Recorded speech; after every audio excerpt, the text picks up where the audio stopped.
I'm MonteCristo with ggChronicle.com, and with me is someone I did not expect to be here, which is Torch. He's a caster from OGN's The Champions League for League of Legends in Korea, and he's here this weekend.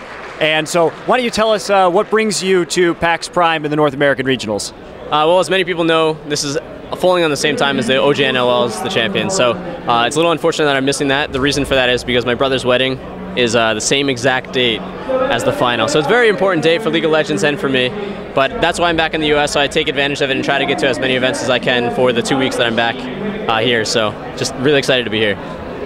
So let's talk about kind of your esports career so far. For those of you who don't know, Torch used to be a professional StarCraft 2 player who played on the North American circuit before heading over to Korea to compete. And then you started casting with ggChronicle in the GSL Code A. And then you made a switch over to League of Legends, which surprised many people who had seen you cast StarCraft, including me. So why don't you talk about, first, let's talk about you as a player. So what do you think about being a player in StarCraft 2 and coming over to League of Legends that many StarCraft 2 fans kind of view as the evil empire? Well, I wouldn't say they view it as the evil empire. It's obviously taking the spotlight away from a community that's really grown it and bringing it to the mainstream. For me personally, a lot of people view me as a StarCraft player because that's how I got my fame. But I've been just all of esports for like past almost 10 years now. So I played FPS, RTS, a whole gambit of different games, because going to events like this, there's a lot of different opportunities to try out new games and things like that. So while I was playing StarCraft, I always still keep my eyes on what is the next game going to be? What is the next industry that I'm going to need to go into? And what can I do personally to grow esports to the biggest or the quickest that I possibly can? So StarCraft was my first like true competitive game, professional level. But with that experience that I have in all different games, I was able to transition over to League of Legends so far pretty well, but obviously there's always room for improvement. So when you made the transition from player to caster in StarCraft 2, had you done casting before? Because you're very well spoken, you've got a lot of presence. Like, what skills were you able to kind of integrate from your previous life? I was never intending to actually be a caster. The first time I did it was when Artosis needed to actually play in his match, and I was sitting there. I'd already played my match, and unfortunately I lost. So they're like, "Hey, Torch, you want to play?" And I was like, "Yeah, sure, why not?" Or cast. So I got my first casting with Nick at that event, so it wasn't anything planned. I didn't have any preparation for it. A lot of cool stuff happening in the background. Check out the stream if you haven't yet. So then that was the first experience I got, and with that they used me as just a fill-in later on, because I actually transitioned into working to the business side of GSL, trying to grow their global presence, get the Korean players over to the US, which hadn't happened at all at that point. So casting was never an intention of mine. It was just kind of, there's opportunities and I will fill in when I'm needed. So that's how StarCraft started. And then for League of Legends, I moved over to try to learn as much as I can about the industry, because everything that Riot's been doing, the entire community that's been growing things, is just something you can't ignore. You couldn't ignore a year ago, and now it's obviously integrated in everything. So I was transitioning over to League of Legends, and that's when I found out about the OSL, or the OGN opportunity, and they asked me to see if I could come over there for the first event. They liked what I was doing there, so I started the second event. So we'll see if they continue to like me for the third and fourth and so on in the future, but that's the history. So how is it working with OGN now? Obviously, for those of you guys who don't know, OGN has been around forever in Brood War, broadcasting on TV in Korea. So versus ggChronicle, what do you like? What's been the biggest thing about moving to OGN, and do you like it more? And what's your role besides being a shoutcaster over there?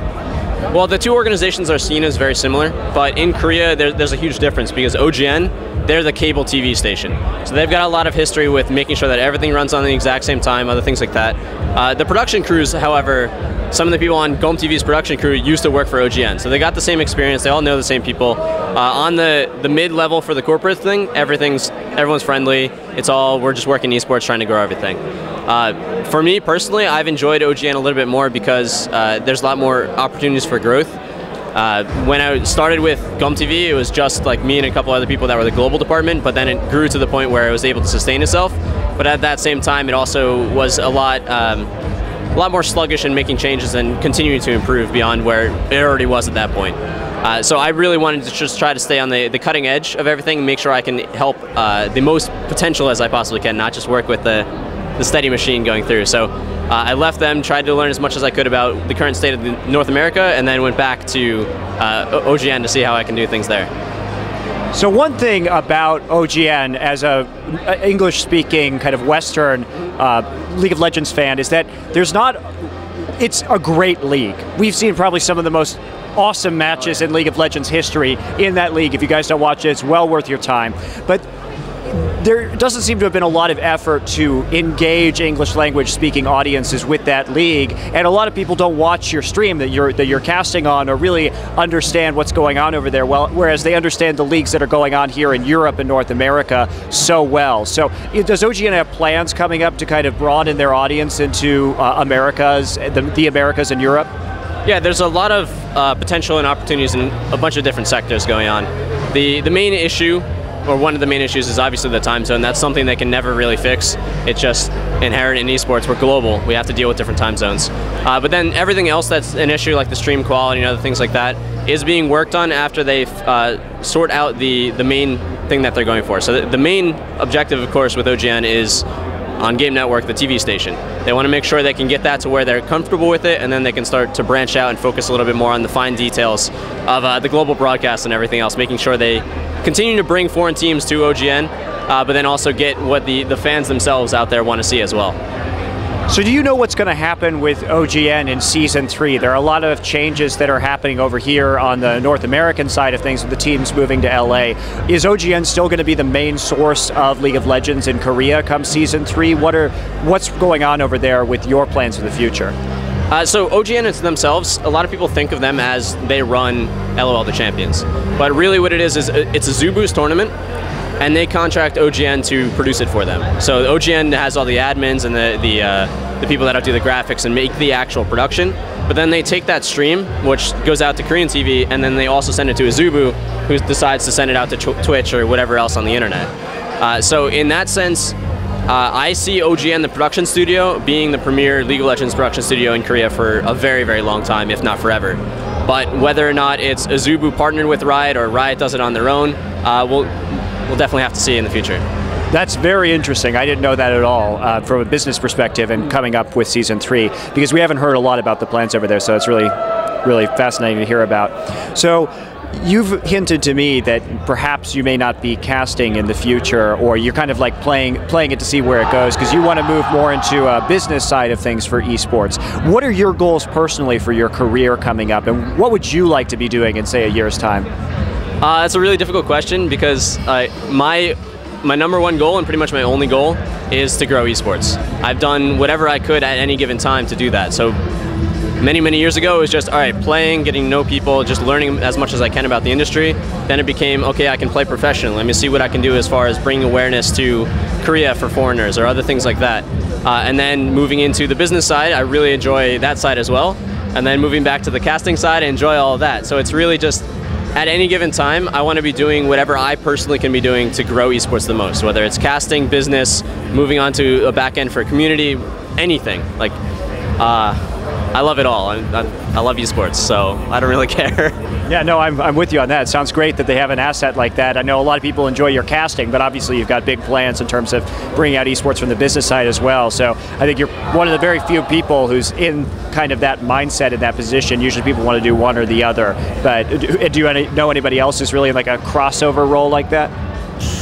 Well, many years ago, the community was really small, so everyone had to wear a lot of hats to make everything work. To get it to where we see it now, it was a very few number of individuals that just work different jobs depending on the event. I think as we grow further, people can specialize a lot more. So we can start to get the production crews that went to college for production to then move over and work on esports. We can get the writers that went for journalism to come over and move on to esports. We can get all the people that are specifically creating their career towards what's the requirements instead of the industry itself. So I don't know of any individuals that will be moving and keeping that many-rolled position moving into the future, but it's really just what any individual out there wants to do and trying to make sure that the opportunities are there for them so that we can all kind of grow it together. So we've seen kind of the rise as you as a player were on the tournament circuit, and just the production value for esports has just skyrocketed in the last couple of years, and it's been really impressive for me. I've been in esports for 8 years myself, and you've been saying you've been in here for 10 years or more. Almost, yeah. I mean, so, but it's like amazing the growth that we've seen in the past couple of years, and so, and with OGN as well. I mean, the Champions League that Azubu's running is really fun to watch from the production standpoint, and this blowing everything in North America out of the water right now, I think. So what do you see as the future for esports moving forward, and do you like the direction that it's headed, and do you have any comments on what you're seeing here this weekend? Well, very complicated question, bunch in there.